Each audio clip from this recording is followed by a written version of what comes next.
Op, mga idol. Intro pa lang yan mga idol. Dahil ang katunayan yan mga idol, ito, aalis pa lang kami ng anak ko. Pupunta pala kami ng Talipapa mga idol. Dahil bibili kami ng kailangan ko pang sahog doon sa isisigang kong bangus mga idol. At ito na nga mga idol, inilalabas ko ng aking motor na aming gagamitin ng anak ko papunta ng Talipapa mga idol. At ang nagkakamera ko dyan mga idol ay yung anak kong babae. At ayan nga mga idol, nasalubong ko yung anak kong binatilyo na nagbabay. Baka hindi siya makapasok sa bahay dahil nilak ko ang pintuan mga idol. Akala kang bahay, may susi ka dyan? Wala nga eh. Wala pa eh. Huwag ka alis dyan ha. Bibili lang kami ng gulay.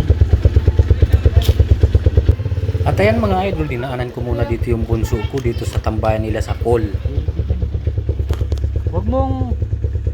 Huwag ka alis dyan ha, kasi iwan ni kuya mo yung yung susi ng bahay.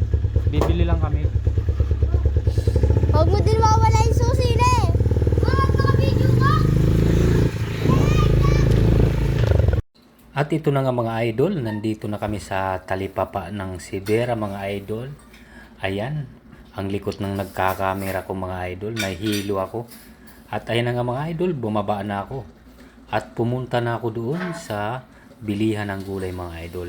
At in-speed ko kunti para mabilis yung video natin para hindi tayo magkaroon ng violation kay Mita. Ayan, pumili na ako mga idol ng mga gulay na isasahog ko doon sa aking sigang na bangus mga idol. At ito na nga mga idol, babalik na kami sa aming tahanan ng aking anak. Sinong sinigang mix? Isa, Anong flavor ng sinigang mix? flavor. Bubo kaya ata pang sigang nga eh. At ito na nga mga idol, medyo napikon ako konti sa anak ko dahil isa ba naman kakulit-kulit na mga tanong mga idol. Ikaw ba naman anong flavor ng pangsigang eh? Isa lang naman ang pangsigang mga idol. At ito na nga mga idol, yung bangus na aking isisigang, ayan. Medyo mahaba-haba siya konti. At ito na nga mga idol, ang aking bangus na aking isisigang, ayan. Kakaliskisan ko na to, kailangan matanggal lahat ang kaliskis nito mga idol.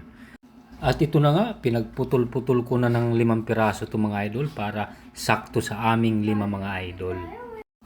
At syempre, naghiwa-hiwa muna ako ng luya para pantanggal ng lansa. At isinod ko na naman mga idol ang sibuyas. Number 1 sa pagluluto, hindi nawawala ang sibuyas mga idol.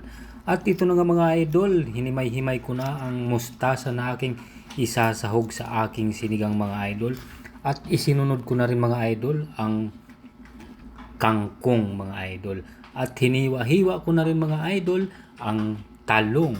Talong na paborito ng anak kong babae mga idol. Ayan ang gustong-gusto niyang gulay mga idol, talong.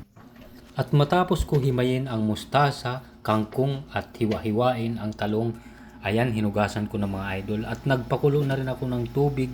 At nakatimpla na yan mga idol, nilagyan ko na rin yan ng pangsigang. At ayan nilagay ko na yung isda.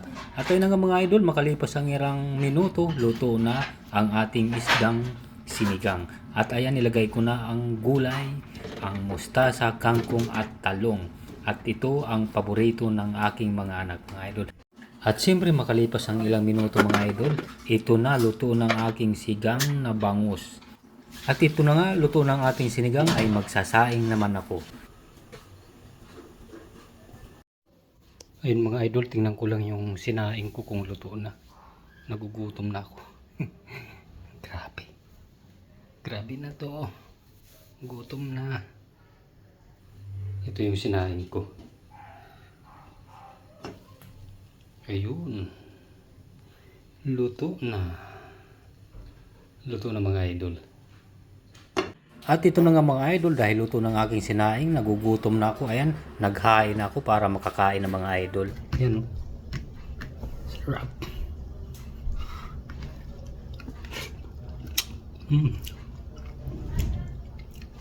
Sarap. Panalo.